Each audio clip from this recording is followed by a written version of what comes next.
Bismillahirrahmanirrahim. Assalamualaikum warahmatullahi wabarakatuh. Innal hamdalillah wassalatu wassalamu ala Rasulillah wa ala alihi wa sahbihi wa mawala wala haula wala quwwata illa billah amma ba'd. Hadirin jemaah sholat duhur yang dimuliakan Allah, pada prinsipnya setiap orang pasti ingin dihormati oleh sesama manusia, sehingga dia akan mengusahakan kehormatan dan kemuliaan ini semaksimal mungkin dengan cara apapun. Dan seringkali manusia lebih memprioritaskan kemuliaan di hadapan manusia daripada kemuliaan di mata Allah. Dikisahkan suatu malam Jalaluddin Rumi mengundang gurunya Syekh Samsuddin Tabrizi ke rumahnya. Sang mursyid Samsuddin pun menerima undangan itu dan datang ke kediaman Rumi. Setelah semua hidangan makan malam siap di hadapannya, sang guru berkata kepada Rumi, "Apakah kamu bisa menyediakan minuman untukku?" Yang dimaksud minuman di sini adalah arak atau khamr. Rumi kaget mendengarnya. "Memangnya guru suka minum?" tanyanya. "Iya, kadang-kadang," jawab Syekh Samsuddin. Rumi masih heran dan berkata, "Maaf, saya tidak mengetahui hal ini." "Sekarang kamu sudah tahu, maka sediakanlah." "Pada malam selarut ini, dari mana aku bisa mendapatkan arak, guru?" "Perintahkan salah satu pembantumu untuk mencari dan mendapatkannya." "Aduh guru, kalau itu saya lakukan, maka kehormatanku di hadapan para pembantuku akan hancur.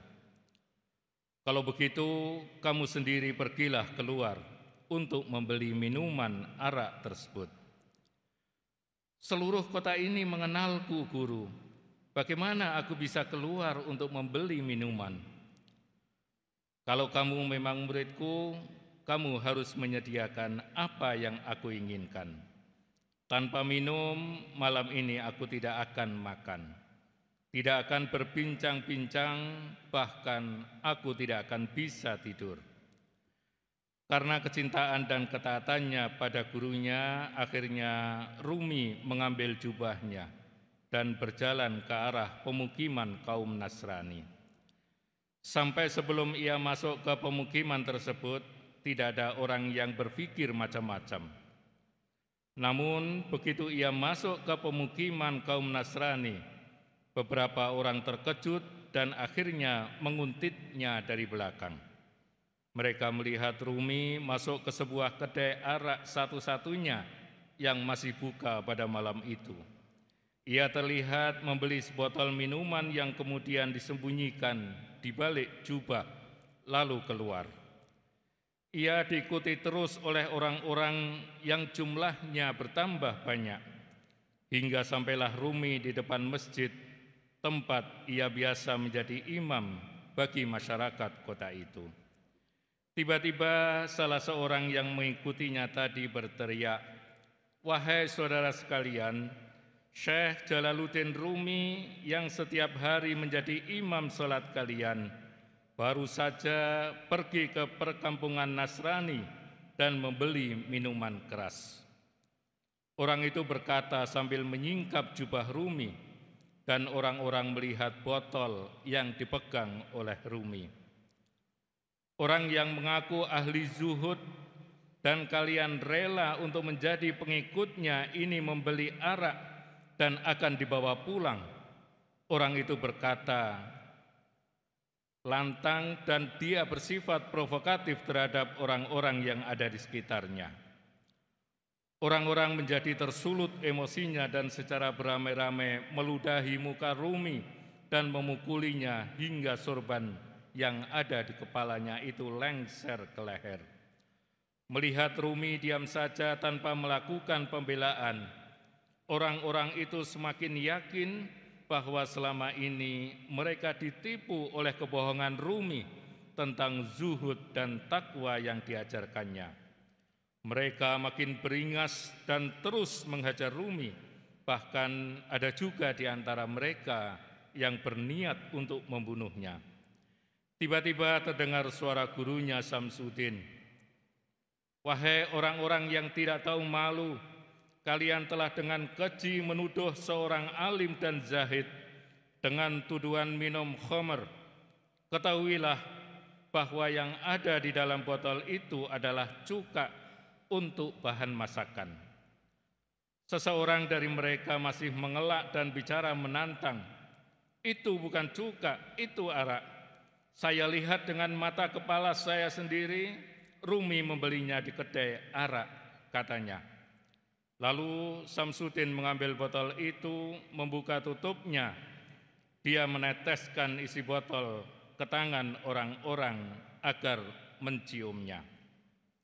Mereka terkejut karena ternyata yang ada di dalam botol memang benar-benar cuka. Rupanya sang guru sebelum pergi ke rumah Rumi, dia terlebih dulu mampir ke toko minuman arak tersebut. Dia berpesan jika Rumi datang membeli arak, maka berikanlah botol ini kepadanya, yakni botol yang terlebih dulu sudah diisi cuka oleh sang guru. Orang-orang yang tadi ramai mengeroyok Rumi itu lalu memukuli kepala mereka sendiri sebagai tanda penyesalan, dan mereka bersimpuh di kaki Rumi. Mereka berdesakan untuk meminta maaf dan mencium tangan Rumi. Kemudian pelan-pelan mereka pergi satu demi satu. Setelah mereka tinggal berdua, Rumi berkata kepada gurunya, "Malam ini guru telah membuatku terjerumus dalam masalah besar, sampai aku harus menodai kehormatan dan nama baikku sendiri di depan umatku. Apa maksud semua ini, guru?" Syekh Samsudin menjawab dengan tenang, "Agar kamu mengerti, muridku, bahwa kehormatan dan wibawa yang kamu banggakan itu hanya khayalan semata. Hanya kehormatan semu. Kamu pikir penghormatan orang-orang awam seperti mereka itu adalah sesuatu yang abadi. Padahal kamu lihat sendiri, hanya karena dugaan satu botol minuman saja, semua penghormatan itu sirna dan mereka jadi meludahimu, memukulimu, dan hampir saja membunuhmu. Inikah penghormatan yang selama ini kamu bangga-banggakan dan kamu perjuangkan, yang akhirnya lenyap hanya dalam sesaat?" Sang guru pun kemudian melanjutkan, "Maka mulai hari ini berhentilah untuk mencari penghormatan dari sesama manusia, dan bersandarlah pada Zat yang tidak tergoyahkan oleh waktu dan tidak terpatahkan oleh perubahan zaman. Dia yang Maha tahu siapa sesungguhnya manusia terhormat dan siapa yang hanya mencari kehormatan palsu." Jamaah rahimakumullah, banyak manusia saat ini yang tertipu pada kehormatan palsu. Kehormatan yang didasarkan pada harta, pada jabatan, kekuasaan, ilmu, gelar, dan lain sebagainya, sehingga mereka berjuang pol-polan untuk mendapatkan semuanya itu, dan kemudian mereka mempertahankannya mati-matian. Padahal semua itu adalah kehormatan semu, kehormatan yang tidak abadi, yang hanya terjadi dan dialami dalam kehidupan dunia. Kehormatan dan kemuliaan yang sejati adalah kehormatan dan kemuliaan di mata Allah yang hanya bisa dicapai melalui takwa. Disebutkan di dalam Al-Quran surat Al-Hujurat, "Inna akramakum indallahi atqakum." Sesungguhnya orang yang paling mulia di antara kalian di sisi Allah adalah orang yang paling bertakwa. Dengan demikian, mulia di mata manusia belum tentu mulia di sisi Allah. Hina di mata manusia belum tentu hina di mata Allah. Ada sebuah ungkapan yang menarik yang menyatakan, seseorang yang hina di mata Allah, dia akan tetap hina meski seluruh manusia di muka bumi ini memuliakannya. Sebaliknya, seseorang yang mulia di sisi Allah, meskipun seluruh manusia di muka bumi ini menghina dan mencemoohnya, dia tetap mulia dan terhormat. Jemaah rahimakumullah, parameter kemuliaan di akhirat kelak adalah ketaatan kepada Allah dan Rasul-Nya. Allah pemilik langit dan bumi serta segala isinya akan menilai seseorang dari keteguhannya di dalam menjaga iman dan ketakwaannya. Ukuran kemuliaan bukan pada harta, bukan pada pangkat, dan bukan pada jabatan ataupun garis keturunan. Tidak juga diukur dari popularitas dan ketenaran yang membuat seseorang itu dikenal oleh banyak orang. Kehormatan dan kemuliaan hakiki adalah yang diraih oleh seseorang di sisi Allah, karena itulah jaminan kebahagiaannya baik di dunia maupun di akhirat. Banyak orang yang termasyhur dan dianggap mulia di mata manusia, tetapi mereka tidak populer di mata Allah. Sebaliknya, banyak orang sederhana yang tidak populer di kalangan manusia karena menurut mereka tidak ada yang bisa dibanggakan. Tapi justru di mata Allah, dia sangat ma'ruf, dia sangat dikenal oleh para penghuni langit, Allah dan para malaikatnya. Sementara itu ketahuilah, tidak mungkin semua orang suka kepada kita. Pasti akan ada orang yang mencibir, orang yang mencaci, membenci, dan mencemooh kita. Ada orang-orang yang suka dan ada orang-orang yang tidak suka. Itu merupakan sunatullah yang pasti terjadi di dalam kehidupan dan tidak perlu kita risaukan. Oleh karena itu, utamakanlah kehormatan di mata Allah daripada kehormatan di mata manusia. Ada sebuah ungkapan yang sangat bagus untuk kita camkan. Ridhon nas ghayatun la tudrak, wa ridhallah ghayatun la tutrak. Fatruk ma la yudrak, wa adrik ma la yudrak.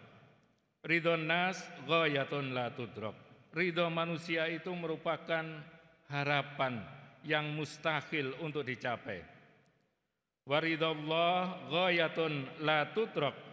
Sedangkan ridho Allah adalah tujuan yang tidak boleh dibuat abai. Fatruk ma la yudrak, maka tinggalkanlah sesuatu yang tidak mungkin diraih. Wa adrik ma la yudrak, dan capailah sesuatu yang tidak boleh diabaikan. Billahi taufiq wal hidayah. Wassalamualaikum warahmatullahi wabarakatuh.